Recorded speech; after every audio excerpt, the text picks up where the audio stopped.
Уважаеми зрители на Везни, добра среща! Намираме се в етнографски музей в град Бургас.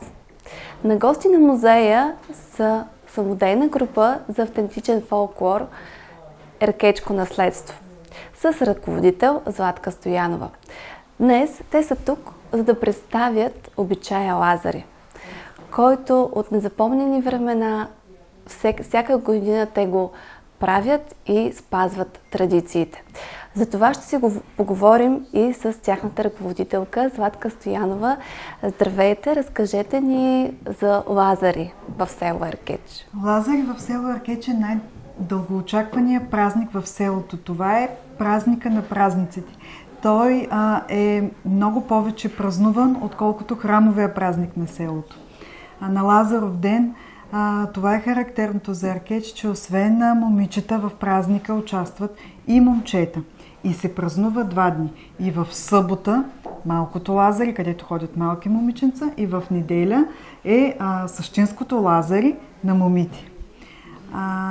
В Еркечкото лазаруване има едно момиче, което лазарките го избират много преди Лазаров ден.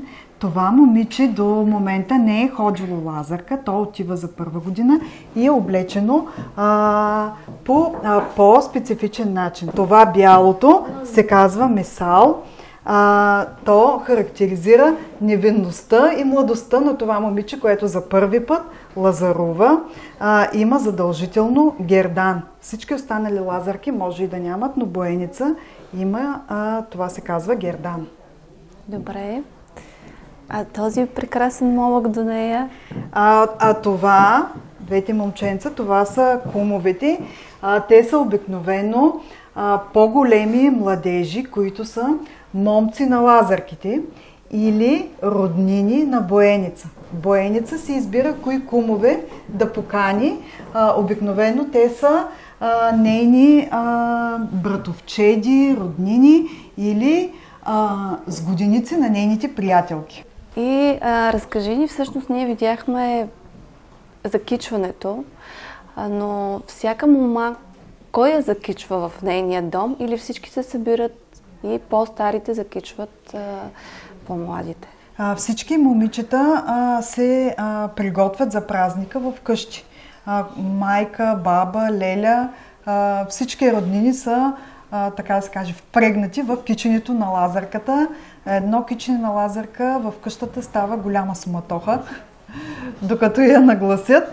И лазарката отива вече готова, облечена в дома на боеница в неделя, малко преди обяд. И там се събират всички момичета и започва обикалянето на домовете. Там, където има малки момченца, там, където има млади булки, ходят също у къщите на кумовете. С това си посещение в техните домове, те ги канят да отидат по-късно и на Лазарското хоро, което се прави на Долник, една местност близо до селото, така по-надолу от църквата. Там има река, лазарките се взимат от църквата върбови клонки и хвърлят върбовите клонки в реката и следят на коя върбовата клонка ще отиде по-надалече. Тази, която замине върбовата клонка, тя ще се ожени надалече. Тази, която застане на някоя тревичка, тя може би още не е готова за женене или ще се остане в селото. Всъщност това е едно гадаене в нашия фолклор, което се случва точно на Лазаров ден, всъщност и големите лазарки на Цветница. Това предаване от поколение на поколение рядко се случва днес, а в село Еркеч аз лично мога да кажа, че то го има и се предава. Вие също сте били със сигурност лазарка. Да, той има едно такова поверие, че мома, която не е ходила лазарка и младеж, който не е ходил коледар, те не могат да се оженят. В днешно време всички сме много ангажирани, всеки иска да се реализира и забравя своите корени, но при вас някак си нещо ви кара да се връщате и да пазите, и да го предавате, и да е живо до днес. Да, ние сме закърмени с това. Ние сме израснали там и колкото и ангажименти да имаме, все намираме време да отделим поне един ден в седмицата да отидем до Аркечо. Кажете ми най-емблематичната песен за лазаруването. Коя е? Най-емблематичната, може би Мале мила мале. Това е песента, която е най-характерна за Аркеч. Тя има и доста обработки. И Филип Кутев и много други са ги обработвали. Всъщност в годините изследователите на българския фолклор са били на експедиция при вас и са успели да запишат и след това да... Ами те и лазарките са тук, могат да кажат, че всяка година все има някой важен и специален гост или някой ще пише защита на дипломна работа или докторантура. Винаги има някой важен гост на лазаруването в Аркеч.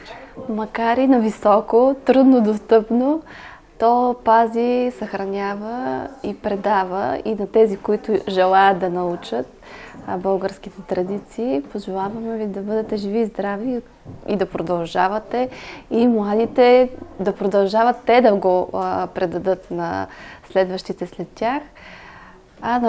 Ние ви желаем здраве и до нови срещи! До нови срещи! Пожелайте все пак нещо на нашите зрители. Ами какво да им пожелая? Пожелавам здраве, защото колкото и така да сме свикнали това пожелание да го пожелаваме, то е най-важно. Когато има здраве, има всичко. Здраве и светли празници, защото предстоят най-хубавите празници от календара. Благодарим ви. Скъпи гости, добре дошли! Непосредствено преди чудните празници Лазаров ден и Светлица, тук в Етнографския музей ще представим лазаруване от Козичено, Еркечкото Лазари. Това ще направи самодейната група за артистичен фолклор Еркечко наследство. За първи път ще покажем как става киченето на лазарката, в каква последователност се слагат накитите, какъв трябва да бъде ъгъла на перата, защото това е много важно. Мома под перо означава мома, която е готова да се омъжи. Първо искам да благодарим на Етнографския музей в Бургас, че имаме удоволствието и честта да бъдем гости днес тук в Бургас. Искам да ви разкажа накратко за празника Лазари в Аркеч. Лазарито в Аркеч, освен на Лазаров ден, се празнува и в неделя на Връзници. В сутринта на Лазаров ден се обличат и празнуват малките момиченца, или така нареченото малко Лазаро. Те ходят по къщите, имат кошничка и ги даряват, освен с паричка и с яйце. Тогава се обличат момите, ходят по къщите и пеят на кумовете. Много важен елемент от Аркечкото Лазари е, че освен момичета, в Аркеч се обличат и момчета. Всички заедно отиват в една местност, която е ниско долу в реката, и там лазарките пеят, играят, хващат се и момчетата и под звуците на гайдата под формата на подкова хората се извежда от долник до корище. Там празника продължава. Всички, които желаят да го видят и имат възможност да заповядат в неделя на Лазари в Аркеч.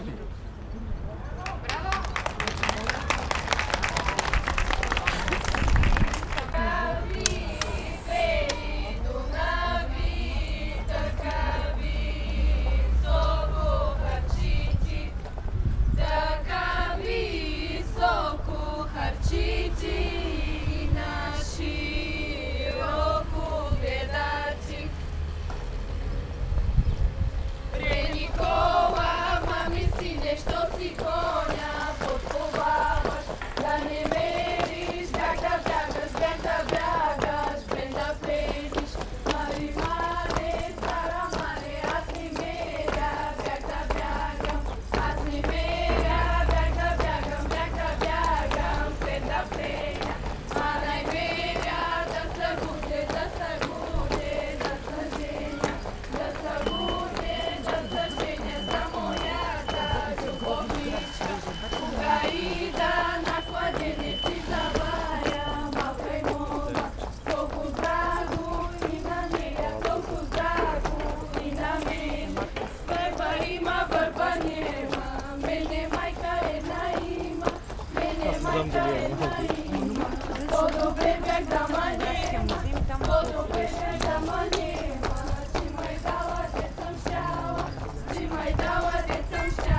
Етномузикологът професор Горица Найденова казва, че за да те повикат да лазаруваш в Еркеч, значи, че те възприемат като част от общността.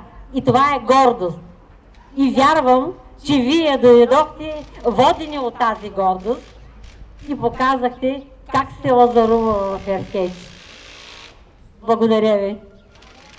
Отдолу има риза и върхам отгоре. Ризата се слага така, че да се вижда съвсем малко бялото. Ето това са полите на ризата. Съвсем малко да се вижда бялото от ризата. И когато ето е така както е в момента, малко не се вижда, малко дръпваме отдолу, за да се види.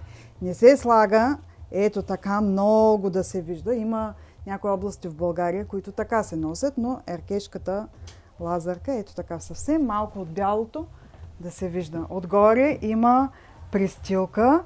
Това е крива пристилка. Така е името. Лазарките ходят с такива. Колан, кунтох и започва киченето на самата лазарка, на същинското гиздене. Това са дубли и връв. Отзад на лазарката се слага пележ. Ето това е пележ. Той се закача. Пележа трябва да е наравно с ширитите на врахаме. Върху пележа ще се слагат коси и най-отгоре върху косите се слагат ето тези краища. Всичко е закачено или за контоха, или за главата на лазарката. В случая пележа е закачен за контоха и краищата, а косите са на главата й. И се захващат с фиби. Отмести ги само. Да, това е. Всичко е автентично изтъкано, домашно, няма купен плат, имитация. И всеки врахам си има наименование. Долу полите, шевицата на полите също всяки поли си имат наименование. Ръчички, хухлешки, емешки, според моделчето, което е стакано. Дръж двата края, аз да сложа пълна фибра. Едно кичене на лазарка отнема много време. Не става толкова бързо. И сега тук отпред редим края на валата. Обикновено е с зелен край. Да се вижда. Той забадаш ли го или го мушкаш отдолу? Кое? Края. Може така да се остане.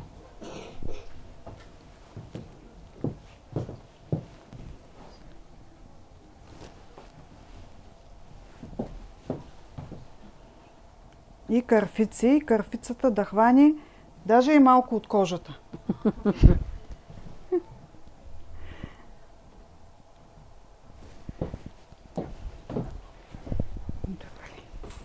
Следващото, което се слага, е подбраник. Неговата цел е да придържа валата, за да не се изсухли назад от тежестта на китките. Той държи валата. Слага се пред ушите. Така. Следващото е... Аз слагам китките, не знам. Ти китките ли слагаш? Каквото ми е китки, да. Китките обикновено са 2 по 2 еднакви. И ако сложиш тази от тая страна, другата от другата, срещу положната, не се слагат различни китки.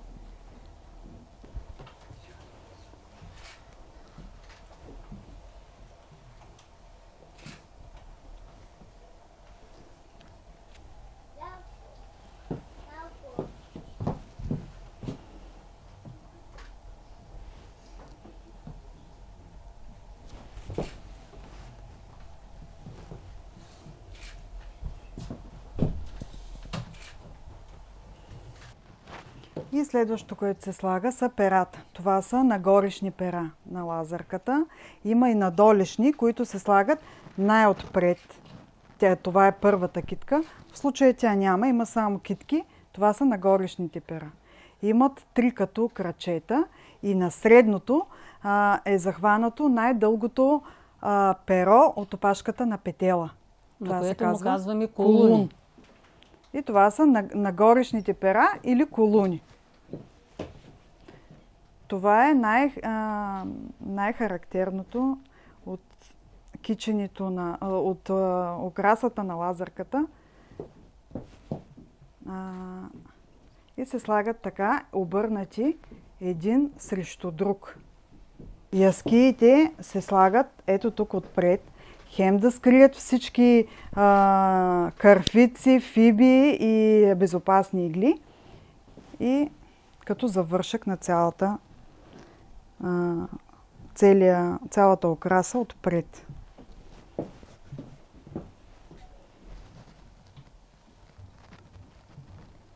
Като яскиите не се слагат отпред на челото, а върху валата и леко да висят към косата.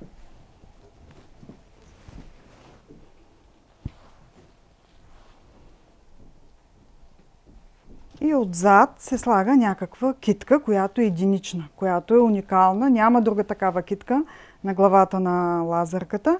Тя се слага отзад. Може и цвети, може и нещо зелено, чимшир или кой каквото иска. Да стане. Ами това е. Да. Той е тук да го...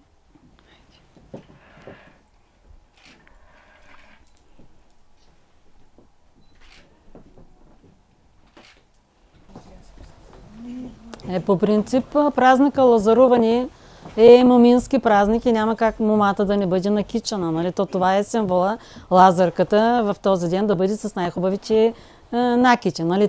Ние му казваме турхелата. Тук на главата разни синци, от едно време вълнена прежда тези пескулчета, които нали, са направени. Това е символа. За да бъде Лазарката красива на този ден, тя вече е замомена, значи тя търси вече да си намери нали, приятел, както ние му казваме момък. Трябва да бъде много красива и това е символа. Перата на петела или колуните означават същото, че тя вече е готова нали, да има връзка с момче, че символа на петела е, че той е красив, нали, гордей са. И това е символа на лазарските накити. Това е, че те са, трябва да бъде лазарката красива, накичана, отзад също пележа, краищата. Това е. Тези накити не се ползват в ежедневната носия. Това е типично само за лазарка. Те създават един много характерен звук, когато лазарките играят и тропат. Освен кондурите, които едно време са били с такива налчета отдолу, и пележа, краищата издават звук, дрънчат нали, самите парички. Действително, преди малко, като играха хората, се чуваше много по-. Да, чува се. Особено те кога. По принцип на Цветница в Еркеч са ходили вече 17, 18 до 22-3 години. Там повечето са били сгодени. Нали? Това е символа на Цветница, защото в предния ден ходят малките момиченца до 14 годишна възраст. В неделя ходят тези, които вече те са моми, някои от тях са сгодени, други предстои да бъдат сгодени. И затова те ходят в неделя на Цветница. И затова има и кумове към тези лазарки. Това значи, че те са техните сгоденци. Нали, сгодениците на лазарките. Те издърпват лазарското хоро. Не всички, но канят са такива сгоденици, които са техните лазарки, нали, техните моми и така. Да, кумовете са момчетата. Кумовете също са вече по-големи, нали. 18-20 годишни, лазарките са ходили до 22-3-4 години, нали, докато е сгодена едно време са били сгодени няколко години. Не е както нали, сега. Уважаеми зрители, до мен е и Роси Топалова, уредник на Етнографския музей. Госпожо Топалова, виждаме една прекрасна, страхотна експозиция. Разкажете на нашите зрители за нея и какво могат да видят, като посетят Етнографския музей. Нашата експозиция, както знаете, е нова от 2023 година, но разбира се всичко това, което имаме в фондовете, постарали сме се най-доброто, най-интересното да подредим и то тематично. Знаете, че част от костюмите са от края на 19 век, разбира се има и от началото на 20, средата на 20 век. Намираме се в залата, в която са представени костюми, свързани с обреди и обичаи. Всъщност като Кукеров ден, Лазарка. Да, имаме Кукер, имаме лазарка, говорим в Бургаски регион, Еркечката лазарка е може би най-интересната, точно с тази украса за главата, с нагорешни, надолишни пера, изключително интересна. Имаме енова буля, да, енова буля от Факия, имаме булка и младоженец от село Зидарово. И разбира се, в витрината зад вас сме представили нестинарството. Всъщност една експозиция, която всички можат на втория етаж всъщност на музея. Да, на втория етаж е нашата постоянна експозиция. Представили сме носии на всички етнографски групи, населяващи Бургаски регион. Разбира се, трите етнографски групи в Странджа, Рупци, Тронки и Загорци. Костюмите от Карнобатско, също, които са много интересни. И това, което отличава Бургаски регион и съответно нашата експозиция, която представя Бургаски регион, е изключителното разнообразие от костюми. Лесно може да се разпознае кой костюм от коя област е, но ето, че в Бургаски регион, дори в две съседни села, костюмите са абсолютно различни. И постарали сме се да покажем именно това. Причините за това разнообразие са най-различни. Много активни миграционни процеси. Бургас наистина е един кръстопът. И това прави нещата толкова интересни. Благодаря ви. Какво ще пожелаете на нашите зрители? На вашите зрители пожелавам, разбира се, крепко здраве и винаги да се интересуват от това, което е било, защото миналото, корените са това, което ни дава увереността, сигурността да вървим напред. Благодаря ви.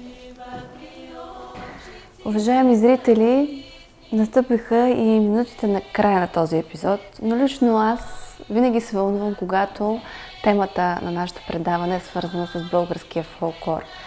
Защото е хубаво да помним, да знаем и да тачим българските традиции, защото те са едно уникално богатство, което ние българите имаме.